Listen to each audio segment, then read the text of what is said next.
Ano po ang kaparusahan ng alayham sa leader na sinungaling o laging nagsisinungaling? Maraming salamat po sa sagot. Yun po yung katanungan. Tagpas. Tagpas. Ayan sis, tinagot na ng ating Malari. Tagpas. Walang puwang sa kingdom ang sinungaling. Lalo na mga officer. Yan po. May isa pa pong katanungan dito, kaya lang medyo out of topic po. Baka pwede pong paunlakan hanggat wala pong nakataas ng kamay. Mapagpalang gabi po sa kawan, sa Quezon, gayon din po sa mahal na Haring OHC. Out of topic po yung tanong po. Ano po ba ang ibig sabihin ng Revelation chapter 11 verses 1 and 2? Ang ibig po bang sabihin noon ay na yung mga priest na mga Levites ay hindi makakaranas ng persecution sa panahon ng tribulation, at yung nasa labas ng templo pero nasa loob naman ng bakuran o nasa kawan makakaranas ng persecution sa kamay ng mga hintil? Yun po yung katanungan niya po. Maraming salamat po. Lahat makakaranas ng persecution. Actually, ang mga priest ang unang ibabala sa kanyon.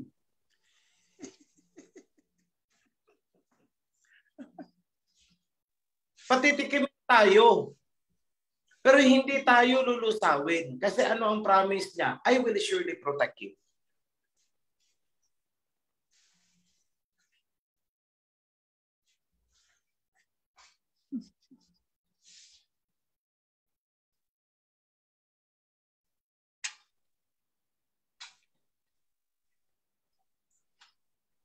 Ayan, nasagot ko na sis. Lahat makakaranas, makakatikim. Priest Prime, may gusto lang akong ipahabol na mensahe sa lahat. Opo, Malari po. Unang-una, gusto ko lang i-define. Gusto kong i-define sa inyong lahat ano ba talaga ang tinatawag na transparency para hindi kayo malito. Yan. Ano ba yung transparency? Or tinatawag na access to information. Kasi kung ang pagkaintindi ng kawan dyan is lahat na lang ng impormasyon dapat alam hanggang doon sa kaduluduluhan. Dahil ang pagkaintindi ganyan ang transparency, hindi po ganyan.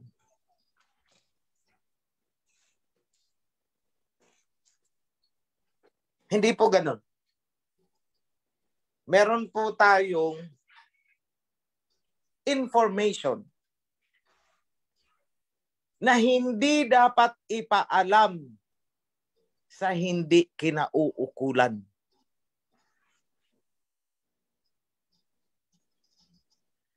So let me define transparency. Transparency is making the information on a need-to-know basis. That is the definition of transparency. Making the information on a need-to-know basis. So if you want an information, magre-request ka ng information. Ito ang tanong. Saan mo gagamitin ang information? Because an information, may mga sensitive information na kapag napunta sa kamay ng mga tao na irresponsable, gagamitin sa hindi tamang gamit, ikakapahamak ng kawan.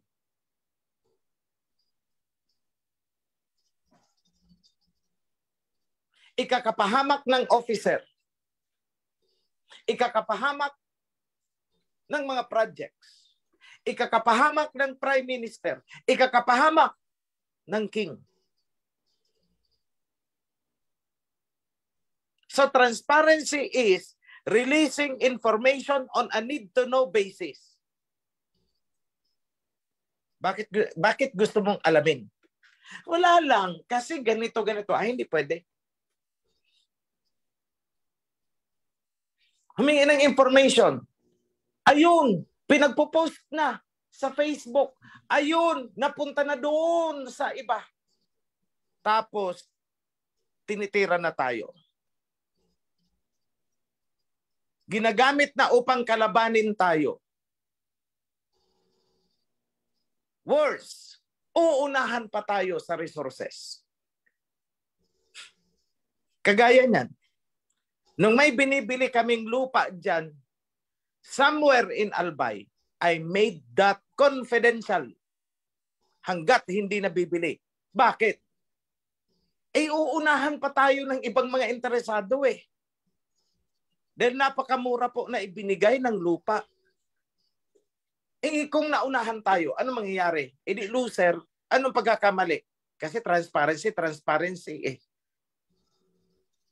Kaya may mga members dyan sa Bicol region na wala silang alam. Ipapaalam namin sa kanila at the right time. Yun ang sinasabi na on a need-to-know basis. Ayan, binili natin ang lupa. On the early stage, pwedeng kaming akusa na, ay nako, nagpapayaman si UHC, nagpapayaman si Senen Jerez. Kasi sinisikreto eh. Maghintay ka. Dahil kayo naman ang gagamit niyan, hindi kami. Wait. Kung lahat na lang ng information ilalabas namin dahil transparency ang ipinaglalaban, what will happen? Many projects will be preempted. Mapupurnada.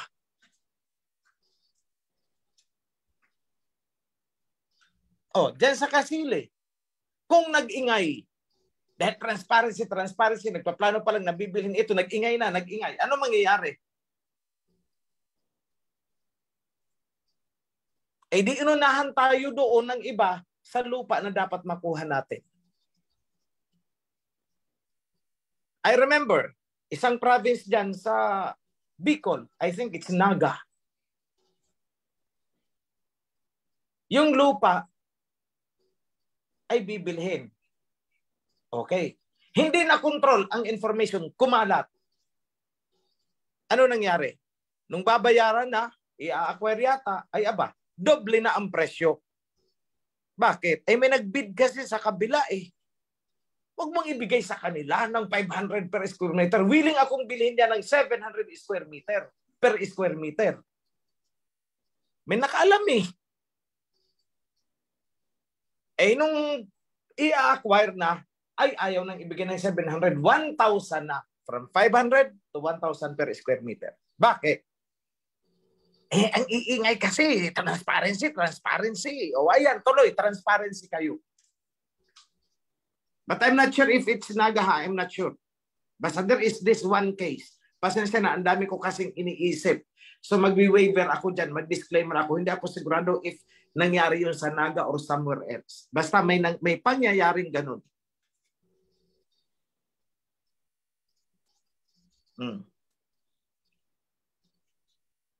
Yung dito sa Kasili. Biglang nagtaasan ang value ng mga lupa dahil nalaman nila na may plano tayong ganito. Nung nag-a-acquire na tayo, mataas na ang value ng lupa. So yung mga part na yan is we need to be very secretive.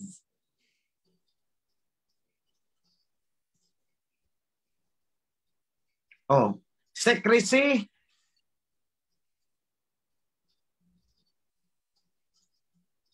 is very important also. But if you really need the information at ang pangangailangan mo ay pertinent, justified, we will give you the information. Yun ang transparency. So transparency has limitation. Ngayon, on the lowest level sa chapter, kung ang pagkakagastusan lang naman ninyo pinag-uusapan is project sa loob ng ng chapter ninyo, wala naman dapat ilihim sa mga members. Make it transparent. Nagpadala kami ng pera. Make it transparent. Ito ang pinadala ng head office. Kailangan malaman ng members. Magkano ang naging total ng contributions ninyo dyan? Make it transparent. Kasi kailangan yan malaman ng members. Pero pag nagpadala kami, pinadala namin kayo ng 500,000, 1 million, 2 million, 3 million. For transparency, kailangan namin malaman kung saan ito galing. Nako, tumikim ka na lang ng bibig mo. Itikim mo ang bibig mo. Yun ang limitation ng transparency. Kung hindi kami mag-invoke ng secrecy, kawawa naman si Priest John. Baka mamaya makidnap to. Ipatubo sa atin ng 100 million. O saan tayo kukuha nun? Yes. Anong nangyari? Kay Hezekiah ba yun? Hezekiah. Na hindi niya inobserve ang confidentiality. Di nalaman ng mga Babylonians kung magkano ang treasure ng kingdom. Di sinalakay sila ang mga Babylonians. Di ba? King Hezekiah. King Hezekiah. Hindi nag-observe kasi ng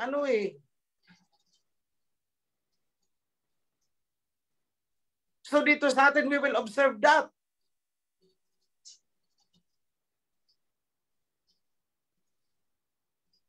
Kaya wag nyo kaming tatanungin. Magkano ba ang total na pera ng foundation? Kaya ba, syempre, hindi ko sa inyo sasabihin. Bakit?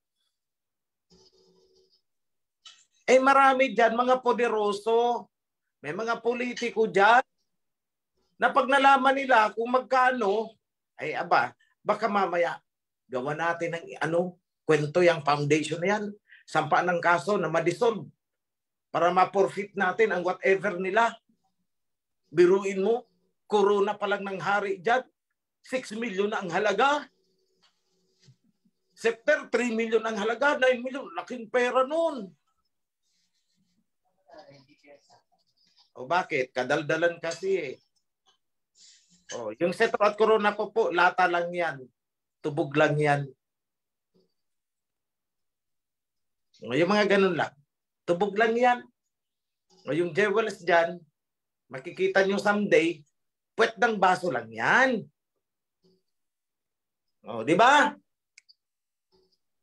Tayo na lang ang nagkakaalaman ng So, such things, we should not divulge. Yung corona talaga, okay na lang yan. Nasabi ko na na that is really a treasure. Pero hindi ko pag-aari yan. Bakit? Malulunok ko ba yan? Hindi ko naman yan malulunok That will be passed on to the next. Kasi paano kung ako ang matagpas? Ano mangyari dyan? Alam man, ilibing yan sa kasama ko. Di ba? So what will happen to that? It will be passed to the next on throne. Ganun lang po yun. So huwag kayong mag-ano na, ay naku, si OHC, nagpapayaman. Naku po, tigilan nyo ako. Bakit? Napakasimple po ng pamumuhay na gusto ko. Ngayong gabi, ayan, Bro Jun, tinatanong, sinabihan ko, Bro Jun, kamuting kahoy ang gusto kong kainin. Kaya yung may nagpadala ng cake, ayun, nandun pa sa rep. Hindi pa namin maubos. Bakit? Kamuting kahoy ako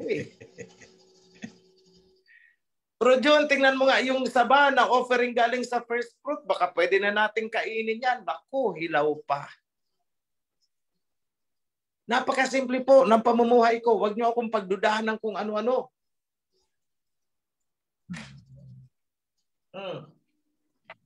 Isa lang naman ang kapritsyo ko sa buhay. Aminin ko na sa inyo, isa lang.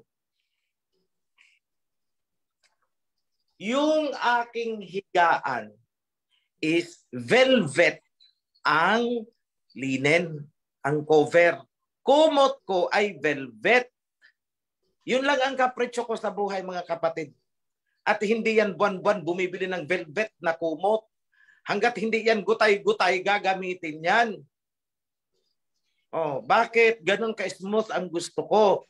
Kasi po, pag may nararamdaman na ako na parang maaligas-gas, lalo na sa may bandang paanan, napapabalikwas ako ng wala sa oras kasi akala ko scorpion, insekto, or what. So just for a peaceful sleep lang. O yun lang, mga kapatid, ang kapretsyo ko. So don't think, kaya ang daming naiinggit sa akin, ang daming gustong mag-king. O sige, subukan nyo nga mag-king. Itutulog nyo na lang, hindi nyo magawa. Dahil magtatrabaho ka pa. Andyan, yung revisionist. We'll do our work overnight. O sige, mag-king-king-king kayo. Sa mga interesado dyan. At pagkatapos niyan, wawanti din ka na ng mga sekta-sekta dyan. O sige, mag-king-king-king ka. Akala kasi nila, yung buhay ng isang hari, yung para kang laging nakalutang, nilalatagan ng carpet, the best of the foods, yun ang kinakain, napaka-glamuroso, na, alam mo yun, pampered, the best of everything. Hindi po. Those just are a little comfort compared to the responsibility and stress. Yun lang ang konsuelo ng king. So wag po kayong mainggit dyan. Porket sinasaluduhan, inggit na inggit ang iba eh. Sila na ang gustong mag-king, ako na pinapalayas. Oh, ipaintindi ko na rin sa inyo. Ang foundation ay parang bahay na itinayo ko. Ako ang nagtayo. So, sagutin niyo yung mga interesado at atat na ako'y mapalaya. Sabi niyo sa kanila, ang kakapal ng mga mukha niyo. Kung sino pa ang nagtayo ng bahay, siya ang palalayasin nyo. Dahil gusto nyo, kayo ang titira. Ay mga magnanakaw pala kayo. Ganun lang yun. Sabihan nyo, kapal ng mukha ninyo. O kayong hindi naman bawal yun. Hindi ka naman nagmura eh. Sinabi mo lang naman na walang hiya sila. You are just stating a matter of fact. Bakit mo pinag-iinitan si OHC? Eh yung foundation, siya naman talaga ang nagtayo. O kumbaga sa bahay, itinayo niya. Tapos siya ang palalayasin mo. Eh ikaw nga ito, nakikisilong lang. You see? Yung baga ang sitwasyon.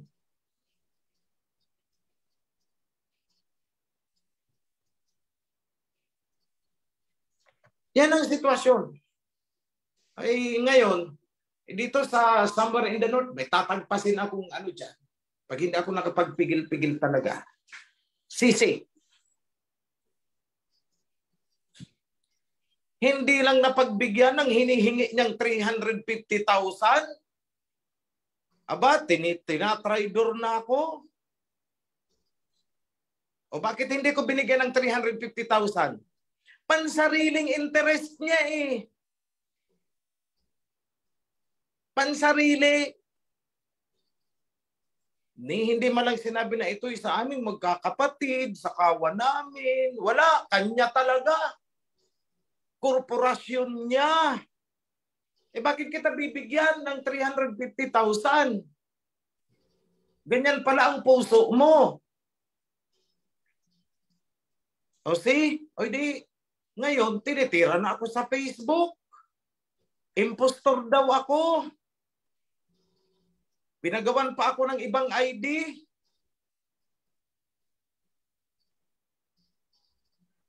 Oh, ito, si OHC.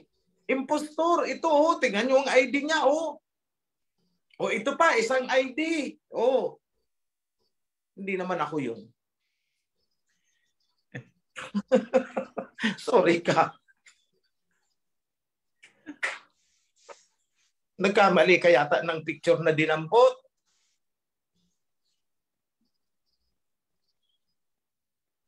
Lahat ng paninira, gagawin ng lahat ng sino man na interesado na nakawin or hijackin yung bahay, yung foundation. At gusto nila sila ang magre-reyna-reynahan, sila ang maghahari-harian sa isang bahay na itinayo ko. O, pasensya na, sasabihin ko ng ko. Yun naman talaga ang reality. So despite na ako ang nagtayo ng foundation, hindi ko pinagdadamot. Kaya nga, naandyan kayo. You enjoy the proceeds.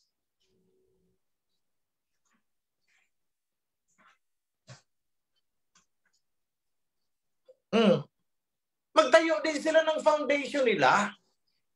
Bakit hindi nila gawin yun? O mag-proclaim din sila na king sila. O tingnan natin kung sino ang may follower. Alam niyo kasi, when nobody has the right to proclaim or even entertain sa sarili niya na king siya kung wala siyang follower. The mere fact that I have thousands of followers, that legitimizes the kingship. Nire-recognize. Kasi kung hindi yan nire-recognize, ay baliw ako. And by the way, makorek ko lang. Hindi po ako nag-angkin, hindi ako nag-proclaim ng mga titulo na ako'y mensahero, ganito, ganon. Sino ang nagbato sa akin ng mga titulo na yan? Kayo. Hindi ako. Maghanap kayo kahit isang video na magpapatunay na ako mismo ang nag-declare sa sarili ko na mula ngayon, ako ay king. Wala. Dahil sa totoo lang, hindi ko naman hinangad dyan. Aanhin ko yan. Kumbaga sa pananaw ng mundo, pag namatay ka, isa lang naman yung nakakabit sa pangalan mo, RIP. Diba? Aanhin ko yan. Those are only worldly fame. Tapos, katumbas niya sa grabing sakit ng ulo, ay naku, para kang bato na pupukpok sa sarili mo eh. So please, baguhin nyo ang tingin nyo sa akin. Ganda. Baguhin nyo ang tingin niyo sa akin. Yung mga nag-iisip-isip ng kung ano-ano dyan, post dito, post doon sa Facebook. Alam ninyo, habang kinakalaban ninyo ako, para nyo na ring kinakalaban ang bigas na para sa inyo. Para kang naggagalit sa bigas.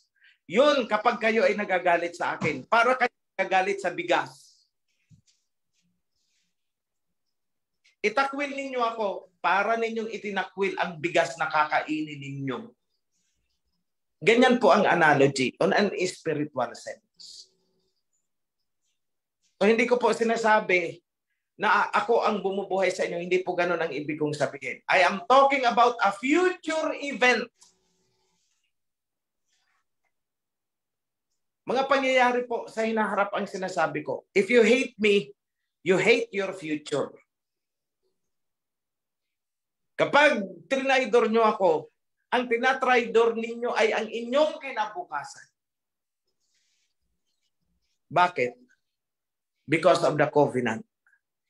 Yan lang po, mga kapatid. Promise, last message ko yan for tonight. Be blessed in the name of Abba Yahweh and King Yahweh Shai. All of you. Shalom.